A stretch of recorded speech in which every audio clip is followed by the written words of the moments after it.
Just who do you think you are? I'm Artemis Fowl. And I'm a criminal mastermind. No, God!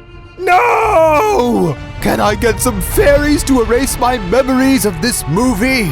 Oh, Mr. Scoffer, the Artemis Fowl movie wasn't so bad.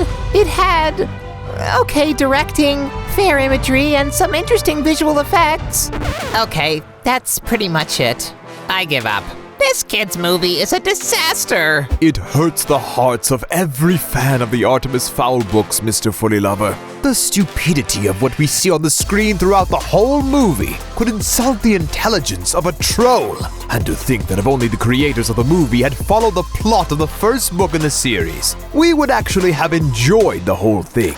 Was it very different to the books? Oh, Mr. Fullylover, you're in for a ride. This movie twists every good thing from the first book of the series into a bad one, except for Artemis Fowl himself.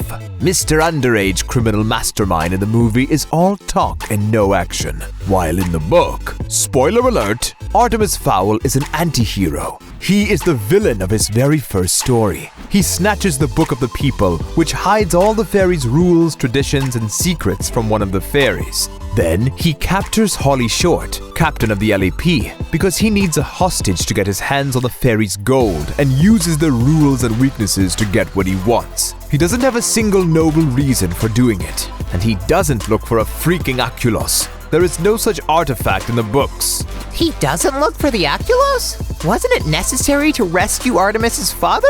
No, God! Don't you get it? The whole father-saving thing justifies every bad action of Artemis Fowl in the movie. In the book, he makes his move on fairies for no reason. Well, his only reason is the desire to get even richer than he already is.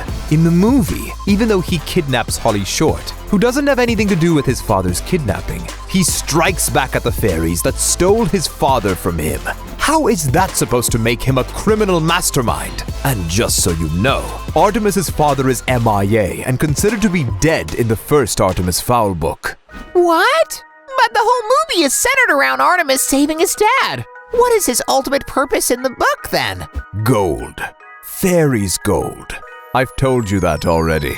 Artemis's motivation is very pragmatic. Now, there is no father in the first book of Artemis Fowl, but there is Artemis's mother, who has struggled with her mental health since her husband's disappearance. And Artemis does choose to help her, giving Holly half of the ransom he got for her back in exchange for his mother's sanity. So Artemis from the books is capable of doing some good things after all. Yes, he is. That's what makes him a sympathetic anti-hero, but not a hero. His character is not about being good. After all, Artemis is supposed to be a criminal mastermind, not just a rich child prodigy.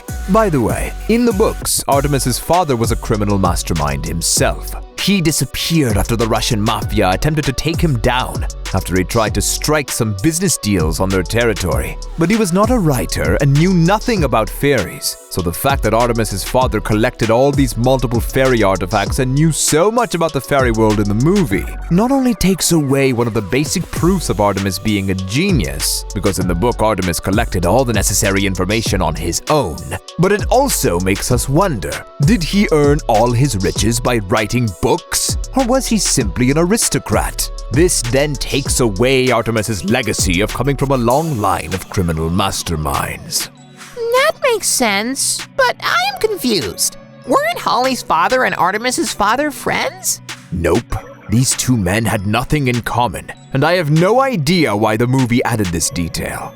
Oh, wait. I do have an idea. Because the creators of the movie needed Holly and Artemis to become friends in order for Holly to help him save his father from the clutches of Opal Cowboy, one of the main antagonists of the book series, whose presence in the Artemis Fowl movie makes zero sense. Just like Mr. Underage Criminal Mastermind, she's all talk and no action. The only bad thing she does is kidnap Artemis's dad, who wasn't supposed to be in the plot in the first place.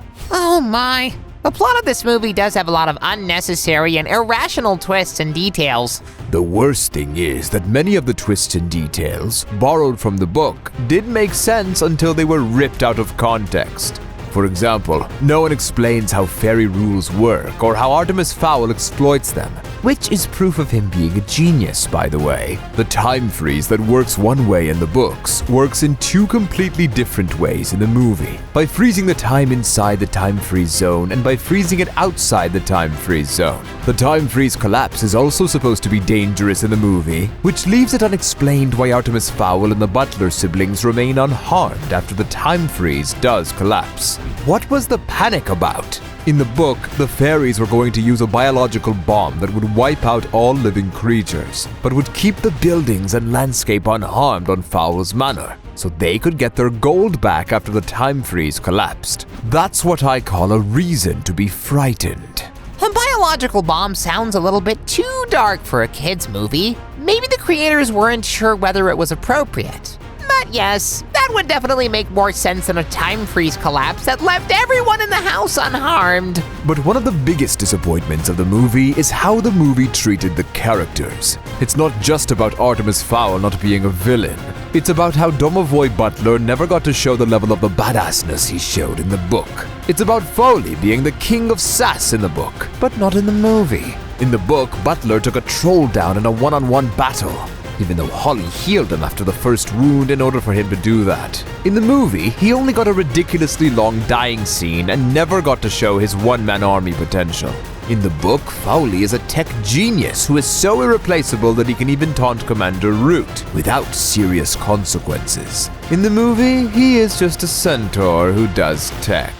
So, the worst thing about the Artemis Fowl movie is that most of the characters from the book are out of character? Exactly. And the other bad thing about Artemis Fowl is that instead of making use of a really good plot, the creators of the movie decided to think of their own one, stealing scraps from the actual book and characters from the other books in the series, and mixing all of that into pitiful, tasteless chaos. Just because the target audience is kids, it doesn't mean that the audience is dumb. After all, the Artemis Fowl book series was originally written for kids, but it treats its potential readers with respect. I think that the creators of the Artemis Fowl movie decided to play it safe. Perhaps they didn't feel right about making the main character a bad guy in a movie aimed at kids. Even though this character is genius, complex, and sympathetic. And even though that's what the book series did, maybe it still didn't feel appropriate for kids. Well, playing it safe is no excuse for bad quality content and spoiled book material. And for those who don't care about the book material, even if there was no book to compare it to, the movie would still be a disaster. It doesn't work as an adaptation, and it doesn't work as a standalone movie. And what do you think was the worst thing about the Artemis Fowl movie? Let us know in the comments!